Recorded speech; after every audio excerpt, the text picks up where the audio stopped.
Salutations, tubers. Welcome back to the layout room. Hope everyone's had a Merry Christmas and looking forward to a good new year in 2024. So, kind of a last hurrah for 2023. I figured I would start a new series here on the channel.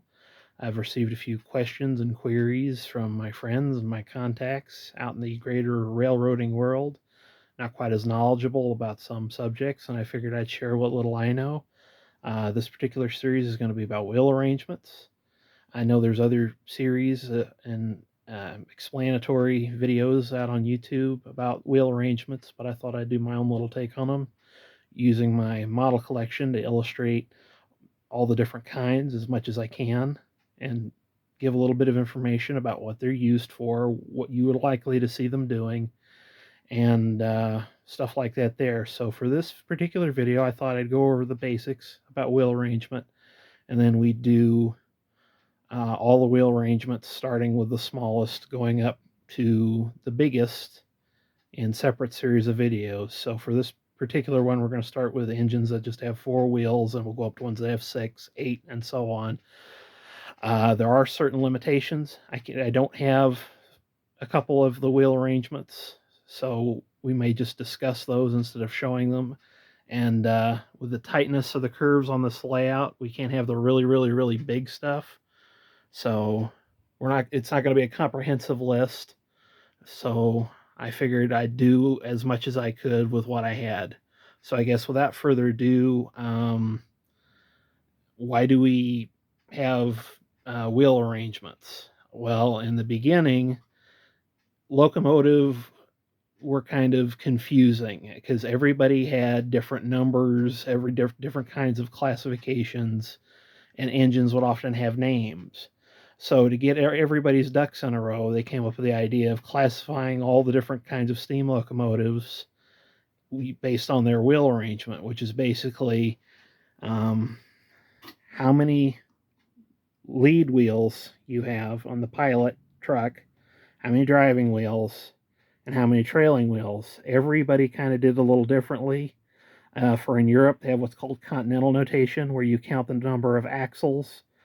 So, a number represents an unpowered axle, and a letter represents a powered axle.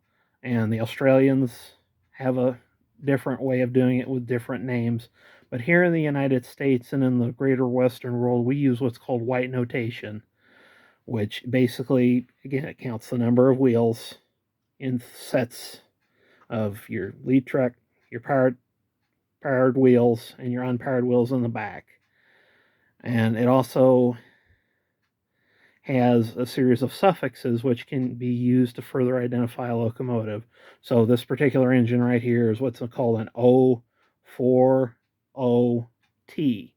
So we've got no wheels in front, we've got four wheels here, we've got nothing here. And then it's also T. T denotes tank. So in ordinary white notation, if you don't see any letters with the classification, it's presumed it's a regular steam locomotive with a tender on it, like this one here. So these are both O40s, but this one has T to designate that it is a tank locomotive. And there's also variations on that. ST stands for saddle tank. So I guess since this one has a saddle tank on it, you'd call it an ST. There's also WT for well tank, PT for pannier tank, etc., etc. Another one they have is F, which denotes a fireless locomotive. Kind of a little technical to explain in this brief little summation, but basically you fill it up with superheated water and then charge it up with a head of steam, and you run it till it runs out, kind of like a steam-powered battery. It doesn't actually have a firebox in it. They're really useful in industries where you couldn't have sparks from the firebox like you have on this type of locomotive. But yeah, so anyway, this particular video, we're going to start with four drivered engines on the most basic kind of, excuse me, the most basic kind you can have would be 040. And we're not going to get into the really early stuff like the grasshoppers and the rocket, that sort of stuff. We're going to start with basically after the steam locomotive was developed, and we'll go from there. So again, we're going to start with four drivered engines. Most basic you can have would be these, the 040. They tended to be used for switching, pushing cars around in the train yard and a little light road work and industrial use. And this particular engine, if you play Railroads Online, this is a pretty familiar engine to you. But some little short branch lines tended to use them for road power, but for the most part, these were industrial and switch engines. Really good at going around really tight corners in places like dockyards and factories. Big downside to them would be, because the wheelbase is so short, they tend to start doing this. They rock and they roll. They're very bouncy. And they don't have a lead truck, so it's kind of dangerous to run these things at high rates of speed, because there's a point where the flanges of the wheel won't hold the wheels on the rails anymore. So the front drivers will want to climb up over the track and it'll derail. So you don't usually run these things at high rates of speed. Okay, next up we have the 242. This is called the Columbia type. All the various wheel arrangements have little nicknames that the railroad men and historians have given them. Some have multiple names. So if you know it by a different name, don't get mad or anything. It's just different. I just tend to call them by what I know them by. So this is called the Columbia type.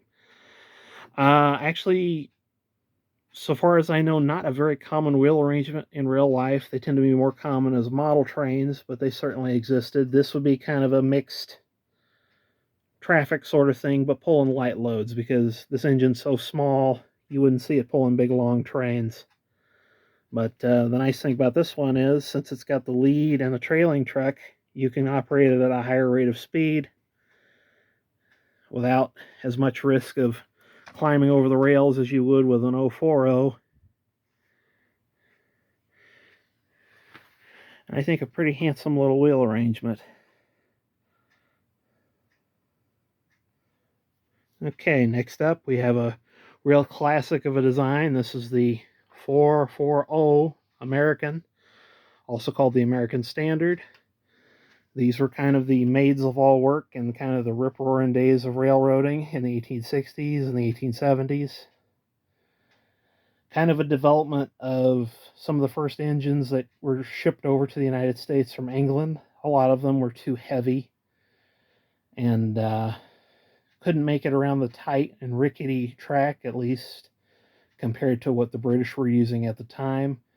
You'll hear a lot of commentary from people of the period of how, oh, foolish home-built American trains, because by the about 1870s, 1880s, the British had really developed things to a high standard with fenced in, arguably what we would recognize as a modern railway network. But in the United States, things were more primitive, so we added a pilot truck and the pilot, also called the cowcatcher, to make them a little more at home on our style of railroading. These type of engines hold all kinds of things, freight, passengers, and so ubiquitous that with American railroading, and we shipped a number of them overseas, that's how the class gained its name. Not as common as they once were, but there were some 440s that survived till the end of steam on some little branch lines and so forth, that a bigger engine would be a waste. One of my particular favorites, because I'm a big fan of 19th century steam power, I really like the brass and shiny bits. This is back when steam locomotives were handmade, individualistic, and almost art pieces in a way. Later locomotive designs became more industrial looking, and to quote one historian, big, black, and ugly. But when a lot of people think of old-timey railroad and they think of something like this, I'm a big fan. 440. Okay, next up we have and to kind of cap off the four-drivered locomotives, we have the 442, the Atlantic. At one time, this used to be the premier passenger locomotive in the United States in the early days of railroading. Kind of a general rule for steam locomotives: if it's got Really big wheels like this one, it's a passenger engine. If it's got little short wheels, it's a freight engine. You got a medium sized wheel, it's kind of a mixed traffic thing. Um, Kind of the general rule with steam locomotives is the little short drivered engines, they have more torque and pulling power, but their top end speed's limited. With an engine like this with the big tall drivers, you can go further with every turn of the wheel, so you can go faster, but the wheels are more prone to slip. I went and saw a real one of these up at the Museum of Transportation in St. Louis, and the driving wheels are about 7-8 foot high. Very, very impressive. Uh, Kind of got a little outmoded in the later years when passenger cars started going over from wood to steel. Cars got bigger and heavier, so a lot of these were downgraded to run local service. But another classic late 19th century, early 20th century design, along with the 440. So next time here on the channel, we'll be doing the 6-driver engines. And in the meantime, if you have any questions, queries, or posers, anything else you want to have a little natter about, feel free to drop a comment, and I'll be sure to answer as quick as I can. So until next time, happy travels.